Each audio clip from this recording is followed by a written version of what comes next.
রবিবার বিকেল মানেই একটু কিছু মুখরোচক খাবো আর কোথাও একটা ঘুরতে বেরোবো। কদিন ধরেই বেশ পিৎজা খাওয়ার ইচ্ছা হচ্ছিল। সেই রকমই শনিবার দিন সন্ধেবেলা অফিস থেকে ফেরার সময় এই পিৎজা ব্রেড দুটো এনে রেখেছিলাম। আর বাড়িতে চিকেন ছিলই, তাই দিয়েই ভাবলাম চিকেন পিৎজা বানানো যাক। প্রথমেই পিৎজা ব্রেড দুটোতে ভালো করে একটু মাখন লাগিয়ে নিলাম। তারপর এই পিৎজা সসটা ভালো করে লাগিয়ে নিলাম, বেশ অনেকটা করে।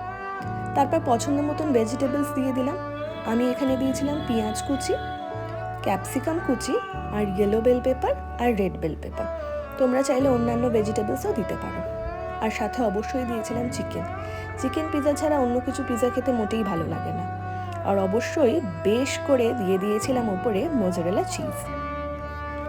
যখন মোজারেলা চিজটা দিচ্ছিলাম তখন দেখেই মনে হচ্ছিলো এখনই খেয়ে নিই। তো যাই হোক, তারপর এই ননস্টিক প্যানটা আগে প্রিহিট করে নিলাম। করে নিয়ে গ্যাসটা অফ করে এই পিৎজা ব্রেডটা ওর মধ্যে দিয়ে আমি এই ঢাকাটা লাগিয়ে দিলাম। আর এইখানে দেখো একটা লবঙ্গ রেখে দিলাম, যাতে ভেতর থেকে কোনো রকম কিছু স্টিম যাতে বাইরে না আসতে পারে, যাতে ভেতরটা ভালোভাবে রান্না হতে পারে। এবার দেখো ফাইনাল লুকটা কীরকম হয়েছে পিৎজা।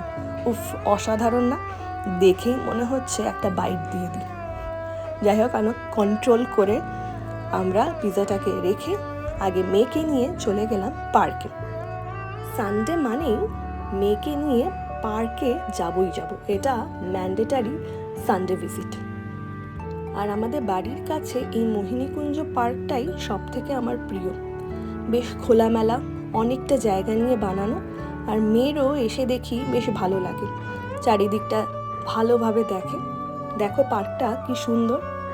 মেয়েকে পার্কে নিয়ে গেলেই মনে পড়ে যায় ছোটবেলাকার কথা, যখন দুই বোনে আমরা বাবার হাত ধরে পার্কে যেতাম। কোথায় সেই সময়গুলো, কি সুন্দরভাবে খেলতাম, দোলনা চড়তাম, দারুণ মজা এই দিনগুলো কাটত। আর এখন কত সময় পেরিয়ে গেছে, আর মেয়েকে নিয়ে এখন এসেছি আমরা পার্কে। এই দেখো মেয়েকে নিয়ে ঘুরছি। দোলনাটায় অনেকেই বসেছিল বলে তখন বসার জায়গা পাচ্ছিলাম না বলে মেয়েকে নিয়ে এদিক ওদিক ঘুরছিলাম। মেয়ে কিন্তু দোলনা চড়তে বেশ ভালোবাসে। যাই হোক, অবশেষে মেয়ে দোলনা চড়ার চান্স পেল।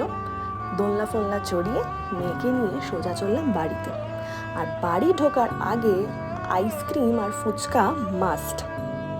তো তোমরা রবিবারটা কিভাবে কাটালে তোমাদের আপনজনদের সাথে, সেটা জানাতে কিন্তু একেবারে ভুলো না।